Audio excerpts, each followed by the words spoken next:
Good afternoon. My name is Olga Atamanova. Information Center of Ukraine. Ukrinform starts its worm the day 236 of heroic resistance of Ukraine against Russian aggression. I want to thank all the representatives of the media who tell the truth to the world about our fight for freedom. Our short schedule for today, 13:30, we will have Alexander Havrilenko, the press officer of Donetsk region, and we will talk about situation in Donetsk region and preliminary conclusions of exhumation in the deoccupied Liman. At 1400, we will have Eugenia Kravchuk, Deputy Chair of the Verkhovna Rada Humanitarian and Information Policy Committee. We will talk about the establishment of Special International Tribunal for crime against Russian aggression. Right now we're having Vitaly Kim, the military governor of Mykolaiv region. Mr. Vitaly, hello. Good afternoon, everybody. Good afternoon. Mr. Vitaly, today in the morning Kiev was shelled by loitering drones.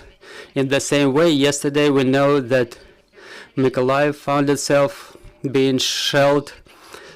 And in the same way that this morning, please tell us what's going on in Mykolaiv region at this current moment. What are the consequences of the shellings?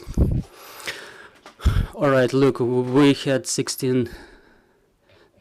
Yeah, all right. Within the last 2 days, there was 26 drones downed in general, plus 3 or 4 cruise missiles in Mykolaiv region.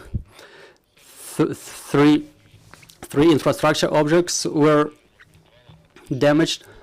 We extinguished the fire in the night. It was a sunflower seeds oil manufacturing facility. The other drones were shut down, including by the territorial defense forces who worked in mobile teams along with the armed forces of Ukraine. There were 3 objects targeted in Berznigovata regional community by S-300, and another loitering drone was shot down in the Rybakovka region. As to the critical infrastructure, does everything keeps working in Mykolaiv? The enemy tries to attack the region. We repel the attacks, and everything is 100% functional. We've seen pictures of the tanks with oil spilled over the streets of Mykolaiv after shelling.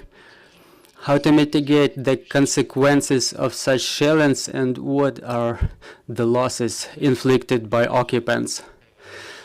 The inflicted losses are not yet counted. We still try to mitigate the consequences of this catastrophe, so to say. We're trying to localize the spill of oil. That's why we will provide the information later. Also, the General Staff reported the pharmaceutical facility damaged in the morning. Will it influence the situation with medication supply? Now nothing is being stored in the region within the long periods. In some storage facilities, that's why it was the transit storage facility, which was half empty, from which the dissemination of medicines was completed. We had information from open sources that the city is planning to deploy heating stations. Can you please tell us more about that, in case those stations are already deployed? There are different stations. Some of them will be heated for provision of water, and we have to envisage the heating stations as well. We will not tell as of now the number of such stations to be deployed around the city, because it's still in process. But this is actually the case. We did it before the war, but we deployed a lot less of them. Now we will have more of such stations around the city to provide people with heating. Mr. Kim, does the situation change in terms of number of population in the region? No, the number of population in the area is more or less stable, is the same. The people even keep returning, but it's a gradual process. We have positive dynamics, but not explosive. By your estimates, what's the number of people in the region for the moment? In the region? Yes, in the region.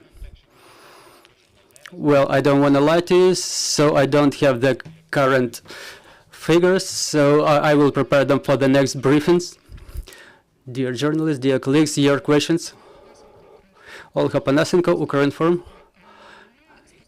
Can you tell us, please, we're observing Russian shellings of Mykolaiv to be quite chaotic. So they were quite random for the purposes of terrorization of inhabitants of the city. Now we see them targeting the infrastructure and industrial objects. Hence the question, do we keep identifying the fire shelling characters, and do the people help you identify such people?